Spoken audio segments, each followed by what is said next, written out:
내일 죽는다면 오늘 무엇을 후회할까? 잠깐, 지금 이 순간 당신의 심장은 뛰고 있습니다. 뜨겁게, 규칙적으로, 분당 약 70번, 하루에 10만 번, 일생 동안 30억 번. 당신이 잠들어 있을 때도, 밥을 먹을 때도, 이 글을 듣고 있는 지금 이 순간에도 당신의 심장은 쉬지 않고 뛰고 있습니다. 하지만 언젠가 반드시 멈춥니다. 그것이 10년 후일지, 1년 후일지, 아니면 내일일지 아무도 모릅니다.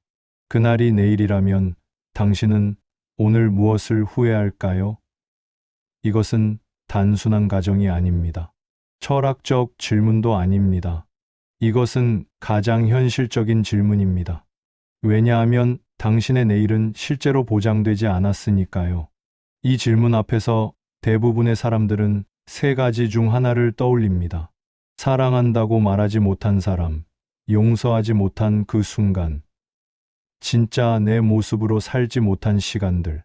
이상하지 않습니까? 돈이나 성공이나 명예를 떠올리는 사람은 거의 없습니다. 죽음 앞에서 우리는 본능적으로 압니다. 무엇이 진짜 중요한지를 말입니다. 문제는 우리가 그것을 너무 늦게 깨닫는다는 것입니다. 병상에 누워서야, 장례식장에서야, 누군가를 영영 잃고 나서야 깨닫습니다. 하지만 그때는 이미 늦습니다. 시간은 되돌릴 수 없으니까요. 오늘 우리는 함께 걷겠습니다. 죽음이라는 거울 앞에 서서 삶의 가장 깊은 곳을 들여다보는 시간입니다. 불편할 수 있습니다. 두려울 수도 있습니다. 하지만 필요한 시간입니다. 이 시간이 끝날 때쯤 당신은 조금 달라져 있을 것입니다. 무엇이 진짜 중요한지, 무엇을 붙잡고 무엇을 내려놓아야 하는지, 어떻게 살아야 후회 없이 죽을 수 있는지, 그 답을 스스로 발견하게 될 것입니다. 준비되셨나요?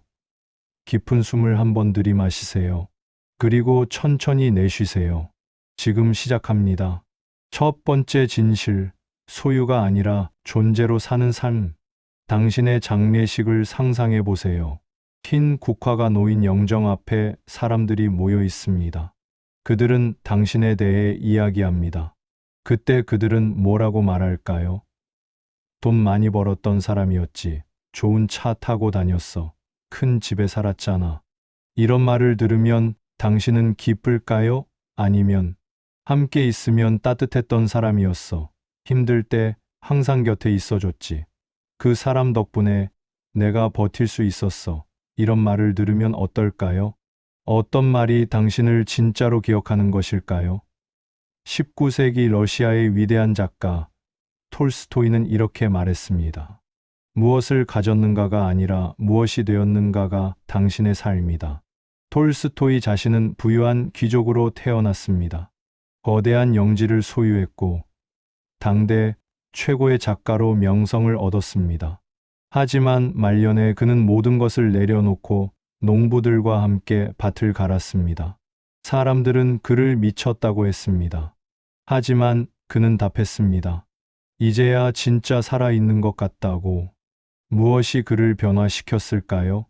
그는 깨달았습니다. 소유가 삶을 채울 수 없다는 것을, 존재만이 삶에 의미를 준다는 것을 말입니다. 우리는 평생을 더 많이를 향해 달립니다. 더 높은 연봉, 더 큰 집, 더 좋은 차, 더 많은 인정을 위해 숨가쁘게 살아갑니다. 그런데 이상하게도 다 채운 뒤에도 허기가 남습니다. 뭔가 부족한 느낌이 듭니다. 마치 배는 부른데 영양실조에 걸린 것처럼 말입니다. 왜일까요? 답은 간단합니다. 당신이 채운 건 가진 것의 목록이었지. 존재의 깊이가 아니었기 때문입니다. 당신은 많이 가졌지만 깊이 되지 못했습니다. 넓어졌지만 깊어지지 못했습니다. 물잔을 상상해 보세요. 크리스털로 만든 아름다운 잔입니다. 아무리 물을 가득 채워도 잔이 깨져 있다면 물은 새어나갑니다. 더 많이 부으면 될까요? 아닙니다. 더 많이 부을수록 더 많이 새어나갈 뿐입니다. 우리 내면도 마찬가지입니다. 나라는 존재가 단단하지 않으면 아무리 많이 가져도 행복은 새어나갑니다. 잔을 고치지 않고 물만 계속 붓는 것이 얼마나 헛된 일입니까? 하지만 대부분의 사람들이 그렇게 살아갑니다. 내면의 균열은 놔둔 채 외부의 것들로 채우려고만 합니다. 당신은 지금 무엇을 채우고 있나요?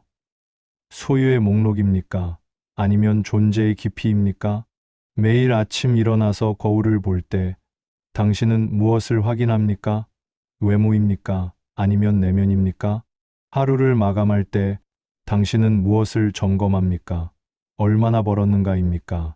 아니면 어떤 사람이었는가입니까? 생각해 보세요. 당신이 가장 존경하는 사람을 떠올릴 때 그가 가진 재산이 먼저 떠오르나요? 아닙니다. 그의 됨됨이가 떠오릅니다. 그의 따뜻함, 그의 진정성, 그의 용기, 그의 지혜, 그것이 그 사람을 그 사람답게 만든 것입니다. 세상에는 두 종류의 부자가 있습니다. 많이 가진 부자와 깊이 있는 부자입니다. 많이 가진 부자는 끊임없이 불안합니다. 더 많이 가져야 한다는 강박에 시달리고 잃을까봐 두려워합니다. 그들의 행복은 외부 조건에 달려 있습니다. 주식이 오르면 행복하고 떨어지면 불행합니다. 남들이 인정하면 기쁘고 무시하면 괴롭습니다. 그들의 삶은 롤러코스터입니다. 반면 깊이 있는 부자는 고요합니다. 자신이 누구인지 알고 그것으로 충분하다는 것을 압니다.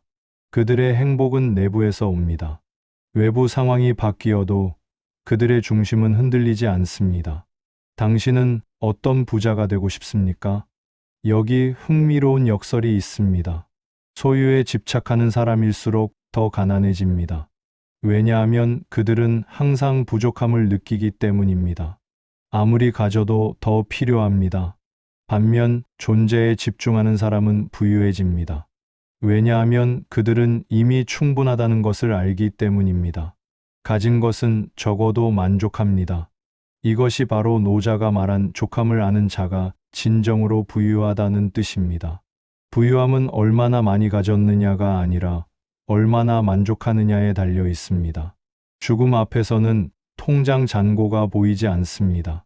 명함에 적힌 직함도 의미가 없습니다. 운전면허증의 사진도 필요 없습니다. 오직 당신이 어떤 사람이었는지만 남습니다. 당신은 어떤 사람입니까? 정직한 사람이었습니까? 친절한 사람이었습니까?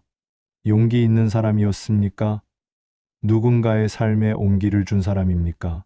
아니면 스쳐 지나간 그림자입니까?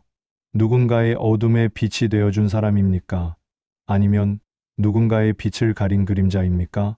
소유는 언젠가 사라집니다. 집도, 차도, 돈도, 명예도 다 사라집니다. 당신이 평생 모은 것들이 한순간에 다른 사람의 손으로 넘어갑니다. 하지만 존재는 사람들의 기억 속에 영원히 남습니다. 당신이 누군가에게 건넨 따뜻한 말 한마디는 그 사람의 인생을 바꿀 수 있습니다. 당신이 보여준 진심 어린 미소는 그 사람의 하루를 밝힐 수 있습니다. 어려울 때 내민 손길은 그 사람의 삶을 구할 수 있습니다. 그것이 당신의 진짜 유산입니다. 돈이 아니라 사랑, 물질이 아니라 정신, 소유가 아니라 존재. 그것이 영원히 남는 것입니다. 오늘부터 질문을 바꿔보세요. 나는 얼마나 가졌는가가 아니라 나는 어떤 사람인가라고 물어보세요. 오늘 얼마를 벌었는가가 아니라 오늘 어떤 사람이었는가를 물어보세요. 그리고 매일 밤 잠들기 전에 스스로에게 물어보세요. 오늘 나는 어떤 사람이었는가? 누군가에게 의미 있는 존재였는가? 나는 나다운 하루를 살았는가? 오늘의 나는 어제의 나보다 조금 더 나은 사람이었는가? 이 질문들이 당신을 조금씩 변화시킬 것입니다. 소유에서 존재로, 가짐에서 됨으로, 양에서 질로. 그렇게 당신은 진짜 부자가 되어갈 것입니다. 그리고 기억하세요. 소유는 나누면 줄어들지만 존재는 나눌수록 커집니다. 돈을 나누면 내 돈이 줄어듭니다. 하지만 사랑을 나누면 내 사랑이 커집니다. 지식을 나누면 내 지혜가 깊어집니다. 친절을 베풀면 내 인격이 성장합니다. 이것이 존재의 경제학입니다. 소유의 경제학과는 정반대입니다. 그러니 아낌없이 나누세요. 당신의 시간을, 당신의 관심을, 당신의 사랑을. 그럴수록 당신은 더 풍요로워질 것입니다. 두 번째 진실, 시간은 결코 돌아오지 않는다. 질문 하나 드리겠습니다. 만약 의사가 당신의 수명이 정확히 1년이 남았다고 말한다면 당신은 오늘처럼 보내시겠습니까?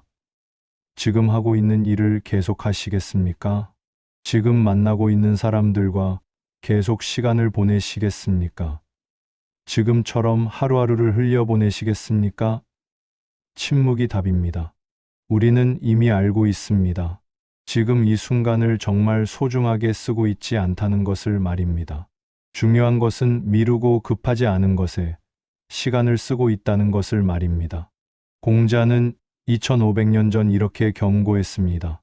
하루를 헛되이 보내는 자는 인생 전체를 잃는다. 하루가 모여 한 달이 되고 한 달이 모여 1년이 되고 1년이 모여 인생이 됩니다. 하루는 인생의 축소판입니다. 당신이 하루를 어떻게 사느냐가 당신이 인생을 어떻게 사느냐를 결정합니다.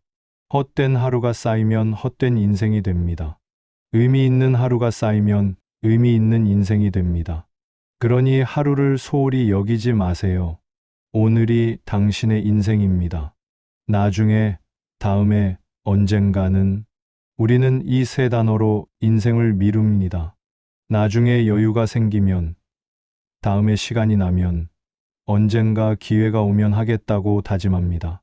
그런데 잔인한 진실이 있습니다. 나중은 오지 않을 수도 있다는 것입니다. 다음은 없을 수도 있다는 것입니다. 언젠가는 영원히 오지 않을 수도 있다는 것입니다. 시간은 약속을 지키지 않습니다. 당신이 준비될 때까지 기다려주지 않습니다. 당신이 마음먹을 때까지 멈춰 있지 않습니다. 부모님께 다음에 연락드릴게요라고 했던 그 다음이 영원히 오지 않을 수도 있습니다. 어느 날 전화를 받습니다. 부모님이 쓰러지셨다는 전화를요. 병원으로 달려가지만 이미 의식이 없습니다. 그제야 당신은 깨닫습니다.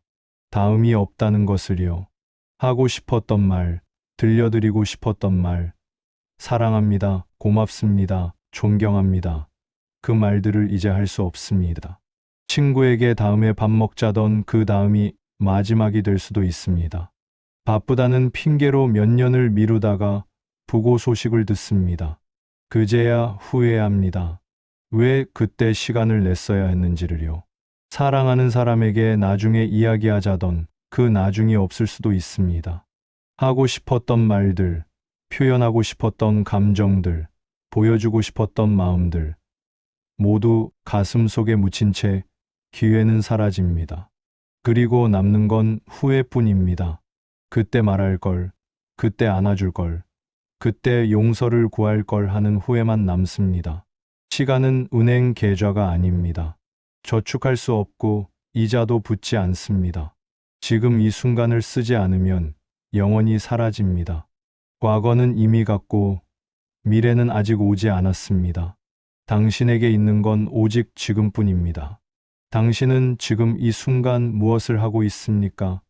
정말로 하고 싶은 일입니까? 아니면 어쩔 수 없이 하는 일입니까? 진심으로 만나고 싶은 사람과 함께 있습니까? 아니면 의무감에 만나고 있습니까? 당신의 가슴이 원하는 것을 하고 있습니까? 아니면 당신의 머리가 해야 한다고 말하는 것을 하고 있습니까? 많은 사람들이 시간이 없어요라고 말합니다. 하지만 정확하게 말하면 시간이 없는 게 아닙니다. 우선순위가 없는 것입니다. 중요한 것과 급한 것을 구분하지 못하는 것입니다. 당신에게 24시간이 주어집니다. 부자에게도 가난한 사람에게도 젊은이에게도 노인에게도 모두에게 똑같이 주어집니다. 차이는 그 시간을 무엇에 쓰느냐입니다. 어떤 사람은 24시간으로 인생을 바꾸고 어떤 사람은 24시간을 그냥 흘려보냅니다. 같은 시간이 주어졌는데 결과는 천지 차이입니다. 왜일까요? 선택이 다르기 때문입니다. 우선순위가 다르기 때문입니다. 생각해 보세요. 당신이 정말 사랑하는 사람과 함께 보낸 시간은 아깝지 않았을 것입니다. 한 시간이 1분처럼 느껴졌을 것입니다. 반대로 당신이 정말 하고 싶지 않았던 일에 쓴 시간은 영원처럼 느껴졌을 것입니다. 1분이 한 시간처럼 느껴졌을 것입니다. 시간의 질은 당신이 무엇을 선택하느냐에 달려 있습니다. 시간은 객관적으로는 똑같지만 주관적으로는 완전히 다릅니다. 의미 있는 시간은 빨리 지나가고 의미 없는 시간은 더디게 갑니다. 그렇다면 질문이 바뀝니다. 언젠가 뭘 할까가 아니라 지금 이 순간 나는 무엇을 하고 있는가입니다. 나중에 뭘 하지가 아니라 지금 나는 의미 있는 일을 하고 있는가입니다. 어떤 노인이 죽음을 앞두고 이렇게 말했습니다. 내가 후회하는 건 했던 일이 아니라 하지 못한 일들이야. 용기 내지 못한 고백, 떠나지 못한 여행, 시작하지 못한 꿈들, 표현하지 못한 사랑, 화해하지 못한 관계. 그것들이 나를 괴롭혀. 실패는 후회되지 않아. 적어도 시도는 했으니까. 하지만 시도조차 하지 않은 것들. 그것들이 진짜 후회야. 당신은 어떻습니까? 지금 미루고 있는 것이 있나요? 언젠가 하겠다고 다짐만 하고 있는 것이 있나요? 그렇다면 질문해야 합니다. 그 언젠가가 과연 올까요? 통계에 따르면 사람들이 임종 직전에 가장 많이 하는 후회가 5가지라고 합니다. 첫째, 남들이 원하는 삶이 아니라 내가 원하는 삶을 살 걸. 둘째, 그렇게 열심히 일하지 말 걸. 셋째, 감정을 표현할 용기를 가질 걸. 넷째, 친구들과 연락하며 지낼 걸. 다섯째, 스스로에게 더 행복할 수 있도록 허락할 걸. 놀라운 사실은 이 5가지 모두 본과는 관계가 없다는 것입니다. 모두 선택의 문제입니다. 시간을 어떻게 쓰느냐의 문제입니다. 오늘 단 하루만이라도 미루지 마세요. 말하고 싶었던 말을 하세요. 전화하고 싶었던 사람에게 전화하세요. 만나고 싶었던 사람을 만나세요. 하고 싶었던 일을 시작하세요. 왜냐하면 당신의 내일은 보장되지 않았으니까요. 오늘이 마지막 날이라고 생각하고 사세요. 그러면 당신은 진짜 중요한 것에 시간을 쓰게 될 것입니다. 시간은 강물과 같습니다. 한 번 흘러가면 다시 돌아오지 않습니다. 지금 이 순간도 흘러가고 있습니다. 당신은 이 순간을 어떻게 쓰고 있습니까? 그것이 당신의 인생을 결정합니다. 매 순간의 선택이 쌓여서 당신의 인생이 됩니다. 그러니 이 순간을 소홀히 하지 마세요. 이것이 당신에게 주어진 유일한 순간입니다. 과거는 이미 갔습니다. 미래는 아직 오지 않았습니다. 당신이 가진 건 오직 지금뿐입니다. 이 지금을 어떻게 사느냐가 당신의 과거를 결정하고 당신의 미래를 만듭니다. 그러니 깨어 있으세요. 의식적으로 사세요. 매 순간 선택하세요. 이것이 시간을 존중하는 방법입니다. 이것이 인생을 존중하는 방법입니다. 세 번째 진실, 용서는 자신을 위한 것이다. 당신이 미워하는 사람이 있습니까? 그 사람의 이름만 들어도 가슴이 답답해집니까? 그 사람의 얼굴이 떠오르면 분노가 치밀어 오릅니까? 밤에 잠을 이루지 못하게 하는 원한이 있습니까? 몇 년이 지나도 사라지지 않는 미움이 있습니까? 그렇다면 질문하겠습니다. 당신이 죽는 순간까지 그 사람을 미워할 건가요? 당신의 마지막 순간에도 그 사람에 대한 분노를 품고 있을 건가요? 그것이 당신이 원하는 마지막 모습인가요? 부처는 이렇게 말했습니다. 증오는 칼을 쥔 자의 손을 먼저 베어버린다. 이 말의 의미를 깊이 생각해 보세요. 당신이 누군가를 미워할 때 그 미움의 칼날은 상대를 향하는 것처럼 보입니다. 하지만 실제로는 당신 자신을 베고 있습니다. 당신의 마음을 베고 당신의 평화를 베고 당신의 행복을 베고 있습니다. 용서하지 못한 채 사는 삶은 매일 독을 마시면서 상대가 죽기를 바라는 것과 같습니다. 독을 마시는 건 당신이고 고통받는 것도 당신입니다. 상대는 멀쩡한데 당신만 아픕니다. 생각해 보세요. 당신이 누군가를 미워하는 동안 그 사람은 어떻게 지내고 있을까요? 편하게 살고 있을지도 모릅니다. 맛있는 음식을 먹고 푹 자고 친구들과 웃으며 지낼지도 모릅니다. 심지어 당신이 그를 미워하고 있다는 사실조차 모를 수도 있습니다. 관심도 없을 수도 있습니다. 결국 손해보는 건 누구입니까? 당신입니다. 당신만 밤잠을 설치고 당신만 스트레스를 받고 당신만 건강을 해칩니다. 이것이 공평합니까? 상대는 당신에게 한번 상처를 주었습니다. 그런데 당신은 그 상처를 매일 스스로에게 다시 입히고 있습니다. 미움은 다른 사람을 향한 감정 같지만 실제로는 당신의 내면을 갉아먹는 병입니다. 밤에 잠을 설치게 하고 마음의 평화를 빼앗아가며 현재의 행복을 불가능하게 만듭니다. 당신은 그 사람 때문에 과거에 한번 상처받았습니다. 그런데 용서하지 않으면 매일매일 스스로 그 상처를 다시 만들고 있는 것입니다. 과거의 상처를 현재로 끌고 와서 미래까지 망치고 있는 것입니다. 그 사람은 과거에 있는데 당신은 그를 현재로 계속 불러들이고 있습니다. 그 사람은 당신의 삶에서 떠났는데 당신이 그를 붙잡고 놓아주지 않고 있습니다. 용서는 상대를 위한 선물이 아닙니다. 당신 자신에게 주는 자유입니다. 많은 사람들이 오해합니다. 용서하면 그 사람이 한 일이 정당화되는 거 아닌가요? 용서하면 내가 지는 거 아닌가요? 용서하면 그 사람이 책임을 면하는 거 아닌가요? 아닙니다. 완전히 다릅니다. 용서한다는 건 그가 한 일이 괜찮다는 게 아닙니다. 그가 한 일은 여전히 잘못되었다는 것입니다. 하지만 나는 이제 더 이상 이 사슬에 묶여 살지 않겠다는 선언입니다.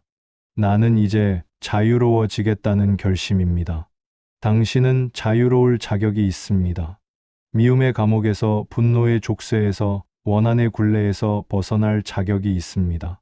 당신은 행복할 자격이 있습니다. 평화로울 자격이 있습니다.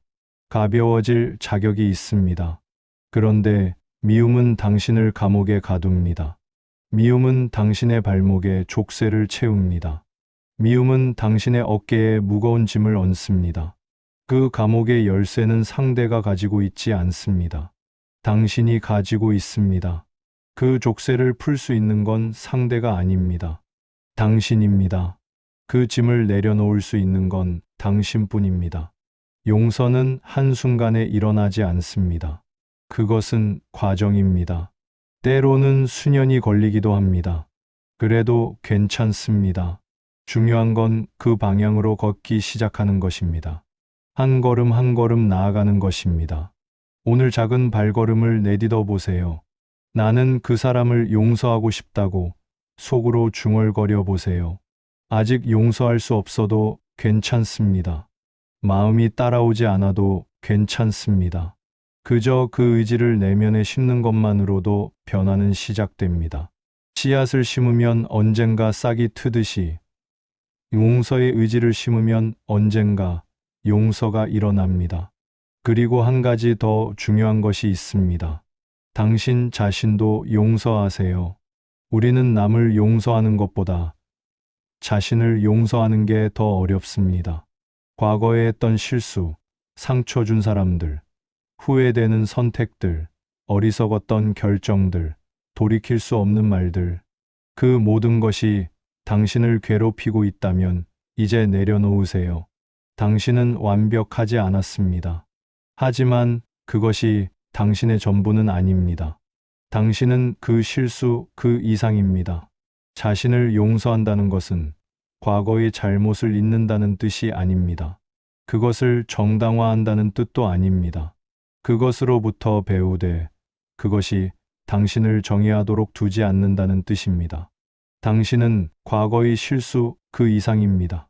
당신은 성장하고 변화하고 더 나아질 수 있는 존재입니다. 그러니 과거의 당신이 했던 일로 현재의 당신을 계속 처벌하지 마세요. 그것은 공정하지 않습니다. 과거의 당신과 현재의 당신은 다른 사람입니다. 당신은 배웠고 성장했고 변화했습니다. 많은 사람들이 자기 연민에 빠집니다. 나는 이렇게 상처받았어. 나는 이렇게 불행해. 나는 이렇게 억울해하며 피해자 역할에 머물러 있습니다. 하지만 피해자로 남아있는 한 당신은 자유로울 수 없습니다.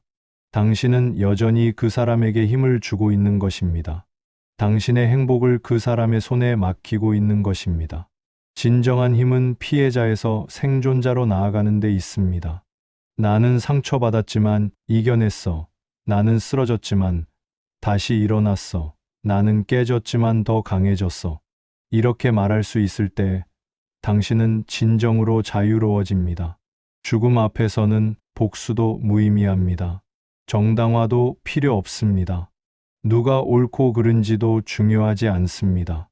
오직 당신이 얼마나 자유로웠는지만 남습니다. 당신이 얼마나 가볍게 살았는지만 남습니다. 당신이 얼마나 평화로웠는지만 남습니다. 용서하세요. 남을 그리고 자신을. 그것이 당신이 자신에게 줄 수 있는 가장 큰 선물입니다. 용서는 약함이 아니라 가장 강한 힘입니다. 미움을 놓아버릴 수 있는 용기, 과거를 내려놓고 현재를 살 수 있는 지혜, 원한을 사랑으로 바꿀 수 있는 능력, 그것이 진정한 자유입니다. 그것이 진정한 승리입니다. 네 번째 진실, 죽음은 끝이 아니라 일부다. 죽음. 이 단어를 듣는 순간 당신은 무엇을 느낍니까? 두려움, 불안, 거부감, 공포? 우리는 죽음에 대해 말하는 것조차 꺼립니다. 마치 말하지 않으면 일어나지 않을 것처럼 침묵합니다. 하지만 침묵한다고 사라지지 않습니다. 피한다고 오지 않는 것도 아닙니다. 죽음은 당신이 인정하든 않든 당신의 삶의 일부입니다. 고대 중국의 철학자 노자는 이렇게 말했습니다. 삶과 죽음은 하나의 길 위에 있다.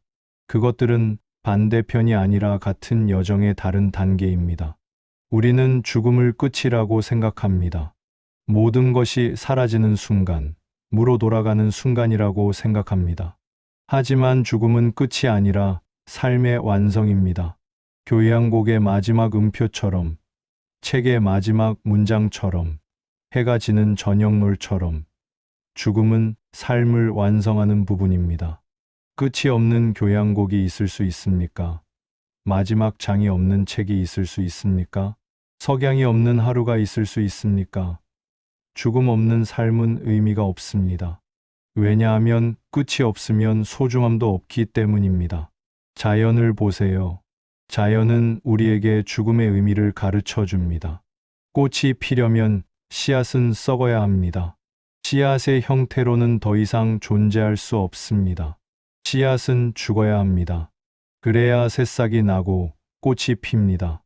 나비가 날려면 애벌레는 사라져야 합니다. 애벌레의 몸은 완전히 분해되어야 합니다. 그 죽음을 통해 나비가 탄생합니다. 계절이 바뀌려면 낙엽은 떨어져야 합니다. 나무는 자신의 일부를 놓아주어야 합니다. 그래야 봄에 새 잎이 돋아납니다. 죽음도 마찬가지입니다. 이 형태의 끝은 다른 무언가의 시작입니다.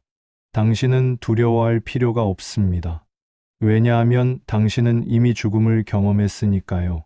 당신이 태어나기 전 수십억 년의 시간이 있었습니다.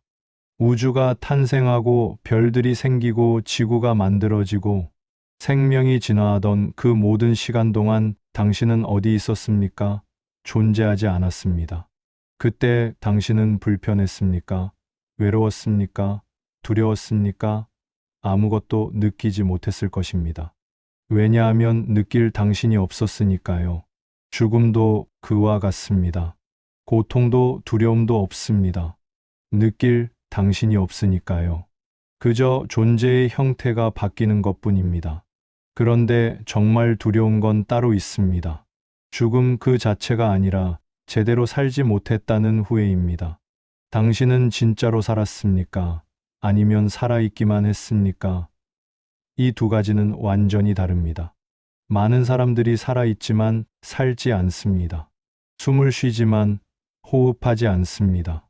움직이지만 움직이지 않습니다. 그들은 생물학적으로만 살아있을 뿐 실존적으로는 죽어 있습니다. 진짜로 산다는 건 무엇일까요? 그것은 의식적으로 사는 것입니다. 깨어 있는 것입니다. 매 순간을 온전히 경험하는 것입니다. 진짜로 산다는 건 두려움에도 불구하고 사랑하는 것입니다. 상처받을 수 있어도 마음을 여는 것입니다. 실패할 수 있어도 도전하는 것입니다. 거절당할 수 있어도 고백하는 것입니다. 잃을 수 있어도 얻으려 하는 것입니다. 대부분의 사람들은 안전지대에 머물러 있습니다. 상처받지 않기 위해 사랑하지 않고, 실패하지 않기 위해 도전하지 않고, 거절당하지 않기 위해 고백하지 않습니다. 그렇게 그들은 안전하게 살지만 진짜로 살지는 못합니다. 죽음을 두려워하면서 역설적으로 삶도 두려워합니다.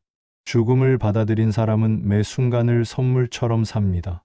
왜냐하면 그들은 알기 때문입니다.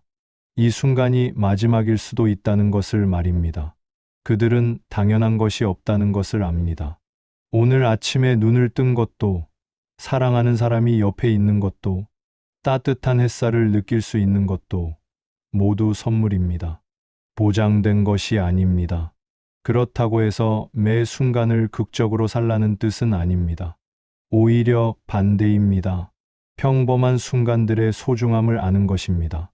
아침에 눈을 뜨는 것, 당신은 이것을 당연하게 여깁니까? 하지만 어젯밤 잠든 수많은 사람들이 오늘 아침 눈을 뜨지 못했습니다. 따뜻한 햇살을 느끼는 것, 당신은 이것을 대수롭지 않게 여깁니까? 하지만 병상에 누워 햇살을 그리워하는 사람들이 있습니다. 사랑하는 사람의 목소리를 듣는 것, 당신은 이것을 평범하게 여깁니까? 하지만 영원히 그 목소리를 들을 수 없게 된 사람들이 있습니다. 이 모든 것이 기적입니다. 당연한 게 아닙니다. 매일 매 순간이 기적의 연속입니다. 어떤 암 환자가 말했습니다. 죽음 선고를 받고 나서야 비로소 살기 시작했어요.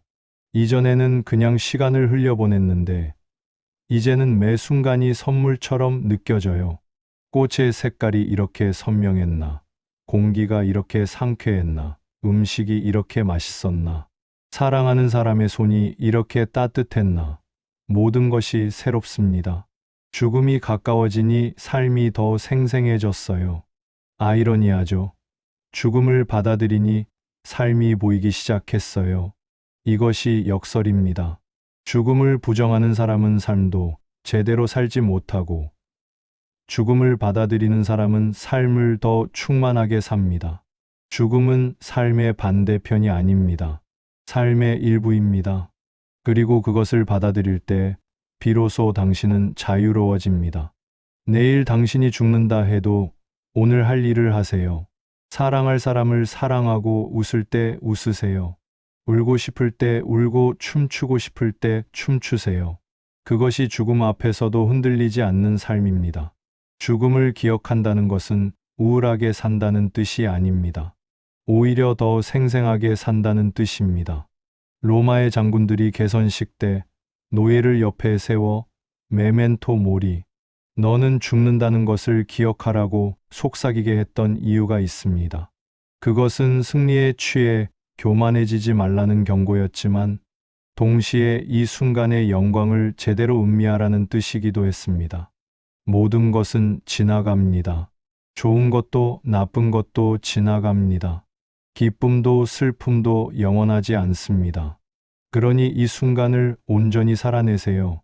그것이 죽음을 받아들인 자의 지혜입니다. 죽음은 당신의 적이 아닙니다. 오히려 당신의 선생입니다.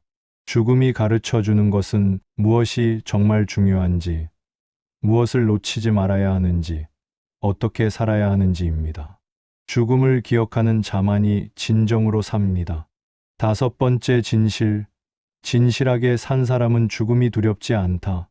당신은 누구입니까? 이 질문에 당신은 뭐라고 답하시겠습니까?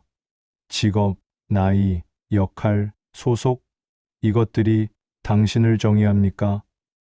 만약 내일 당신이 직업을 잃는다면 당신은 누구입니까? 만약 당신의 역할이 사라진다면, 만약 당신의 소속이 없어진다면 당신은 누구입니까? 아니, 그게 아닙니다. 진짜 당신은 누구입니까? 모든 것을 벗겨냈을 때 남는 당신은 누구입니까? 고대 그리스의 철학자 소크라테스는 이렇게 말했습니다. 성찰하지 않는 삶은 살 가치가 없다. 그는 너 자신을 알라는 델포이 신전의 경구를 평생의 화두로 삼았습니다. 왜 자신을 아는 것이 그렇게 중요할까요? 왜냐하면 자신을 모르면 남의 삶을 살게 되기 때문입니다. 자신이 누구인지 모르면 남들이 원하는 사람이 되려고 합니다. 자신이 무엇을 원하는지 모르면 남들이 원하는 것을 원하게 됩니다. 그렇게 당신은 당신의 삶이 아니라 다른 누군가의 삶을 살게 됩니다. 결국 모든 것은 하나로 모입니다. 당신이 진짜 당신으로 살았는가? 남의 기대에 맞춰 산 가면이 아니라 당신의 진심으로 살았는가? 남에게 보이기 위한 삶이 아니라 당신 스스로 납득할 수 있는 삶을 살았는가? 세상의 기준이 아니라 당신의 가치관대로 살았는가? 우리는 너무 많은 가면을 씁니다. 직장에서의 가면, 가족 앞에서의 가면, 친구들 사이에서의 가면, SNS에서의 가면, 상황에 따라 다른 사람이 됩니다. 그러다 보면 어느 순간 진짜 나를 잃어버립니다. 가면을 벗었을 때 그 아래 누가 있는지 모르게 됩니다. 어떤 사람은 이렇게 고백합니다. 나는 평생 남들이 원하는 사람이 되려고 노력했어요. 부모님이 원하는 좋은 아들, 선생님이 원하는 좋은 학생, 회사가 원하는 좋은 직원, 사회가 원하는 좋은 시민. 그런데 정작 나는 뭘 원하는지 모르겠어요. 내가 누군지 모르겠어요. 거울을 봐도 낯선 사람이 보여요. 밤에 혼자 있으면 텅 빈 느낌이 들어요. 나는 어디 갔을까요? 이것이 가면을 쓰고 사는 삶의 비극입니다. 모두를 만족시키려다 정작 자신을 잃어버립니다. 하지만 죽음 앞에서 가면은 모두 벗겨집니다. 당신의 직함도, 재산도, 명예도 다 사라집니다. 학벌도, 경력도, 외모도 의미가 없습니다. 오직 당신만 남습니다. 벌거벗은 당신, 가공되지 않은 당신, 꾸미지 않은 당신. 그때 당신은 이렇게 말할 수 있어야 합니다. 나는 내 방식대로 살았다. 후회는 있지만 거짓은 없었다. 실수는 했지만 진심이었다. 완벽하지 않았지만 정직했다. 나는 나였다. 이것이 가장 중요합니다. 나는 나였다. 다른 누군가의 복사본이 아니라 나 자신이었다. 진실하게 산다는 건 완벽하게 산다는 뜻이 아닙니다. 실수도 하고 넘어지기도 하지만 그 모든 것이 나였다고 말할 수 있는 것입니다. 남들에게 보이기 좋은 삶이 아니라 나 자신에게 떳떳한 삶을 사는 것입니다.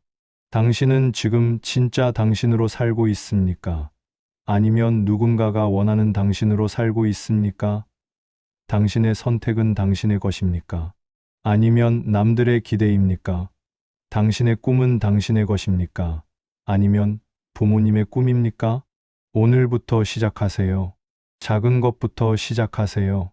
하고 싶지 않은 일에 아니요라고 말하는 것, 좋아하는 것을 당당하게 좋아한다고 말하는 것, 당신의 감정을 솔직하게 표현하는 것, 당신의 의견을 당당하게 말하는 것. 처음에는 어색할 것입니다. 때로는 두려울 것입니다. 남들이 이상하게 볼까봐 걱정될 것입니다. 하지만 시간이 지날수록 당신은 가벼워질 것입니다. 진실은 무겁지 않습니다. 거짓이 무거운 것입니다. 가면이 무거운 것입니다. 남의 기대를 짊어지고 사는 것이 무거운 것입니다.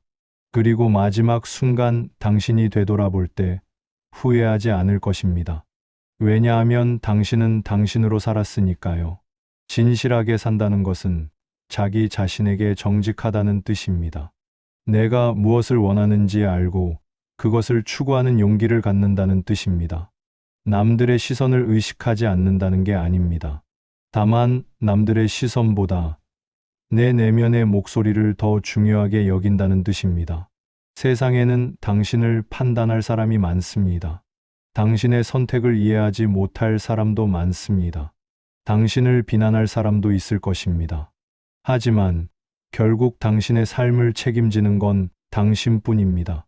죽음의 순간에 당신 옆에 있어줄 사람은 아무도 없습니다. 당신을 판단했던 사람들도, 당신에게 이래라 저래라 했던 사람들도, 그 누구도 당신과 함께 갈 수 없습니다. 오직 당신 혼자 그 문을 통과해야 합니다. 그때 당신이 가져갈 수 있는 건 당신이 어떻게 살았는가 하는 기억뿐입니다. 그러니 남들의 기준이 아니라 당신의 기준으로 사세요. 남들의 꿈이 아니라 당신의 꿈을 꾸세요. 남들의 인생이 아니라 당신의 인생을 사세요. 죽음이 두렵지 않은 사람은 용감한 사람이 아닙니다. 진실하게 산 사람입니다. 자신에게 거짓말하지 않고 살았던 사람, 자신의 가치관대로 살았던 사람, 후회는 있어도 변명은 없는 사람, 실패는 있어도 포기는 없었던 사람, 그런 사람은 죽음 앞에서도 당당합니다. 왜냐하면 그들은 이미 자신의 삶을 다 살았기 때문입니다. 할 말은 다 했고, 할 일은 다 했고, 사랑할 사람은 다 사랑했기 때문입니다. 그들에게 죽음은 끝이 아니라 휴식입니다. 긴 여정의 마침표입니다. 당신에게 남은 시간이 얼마나 되든 오늘부터 진짜 당신으로 사세요. 가면을 벗으세요. 진실을 말하세요. 진심을 표현하세요. 당신의 방식대로 사세요. 그것이 이 5가지 진실이 가리키는 단 하나의 답입니다. 소유가 아니라 존재로, 미루지 않고 지금, 여기서, 미움이 아니라 용서로, 두려움이 아니라 받아들임으로, 거짓이 아니라 진실로 사는 것. 이것이 죽음 앞에서도 후회 없는 삶을 사는 방법입니다. 마치며 이제 끝에 왔습니다. 시간이 흘렀습니다. 당신은 지금 조금 달라져 있습니다. 느끼십니까? 무언가 변화했습니다. 어쩌면 당신의 마음속 깊은 곳에서 무언가 움직이기 시작했을지도 모릅니다. 내일이 마지막이라면 오늘 당신은 무엇을 할 건가요? 누구에게 전화할 건가요? 무엇을 용서할 건가요? 어떤 말을 남길 건가요? 무엇을 시작할 건가요? 무엇을 끝낼 건가요? 이 질문들은 가상이 아닙니다. 당신의 내일은 보장되지 않았으니까요. 오늘 단 하루만이라도 소유가 아니라 존재로 사세요. 당신이 무엇을 가졌는가가 아니라 당신이 어떤 사람인가에 집중하세요. 시간을 미루지 마세요. 나중은 오지 않을 수도 있습니다. 지금 이 순간 사랑하고 싶은 사람을 사랑하세요. 용서하세요. 남을 그리고 자신을 미움의 사슬에서 벗어나세요. 죽음을 두려워하지 마세요. 죽음은 끝이 아니라 삶의 일부입니다. 그리고 무엇보다 진짜 당신으로 사세요. 가면을 벗고 진심으로 사세요. 로마의 철학자 세네카는 이렇게 말했습니다. 죽음을 기억하는 자만이 진정으로 산다. 오늘 하루 죽음을 기억하며 사십시오. 그러면 당신은 가장 생생하게 살게 될 것입니다. 매 순간이 선물처럼 느껴질 것입니다. 사소한 것들이 기적처럼 보일 것입니다. 그리고 당신은 알게 될 것입니다. 삶이 얼마나 아름다운지를 말입니다. 삶이 얼마나 소중한지를 말입니다. 삶이 얼마나 짧고도 긴지를 말입니다. 함께 해주셔서 감사합니다. 이 시간이 당신에게 의미 있는 시간이었기를 바랍니다. 당신의 삶이 당신 자신의 것이기를 바랍니다. 그리고 마지막 순간 당신이 미소 지으며 말할 수 있기를 바랍니다. 나는 잘 살았다고, 후회 없이 살았다고, 나는 나였다고 말할 수 있기를 바랍니다. 당신의 남은 인생이 당신이 원하는 방식으로 펼쳐지기를 진심으로 기원합니다. 오늘도 당신의 심장은 뛰고 있습니다. 이 순간도 살아 있습니다. 이것만으로도 충분한 이유가 됩니다. 진짜로 살 이유, 깊이 사랑할 이유, 온전히 살아낼 이유가 됩니다. 고맙습니다.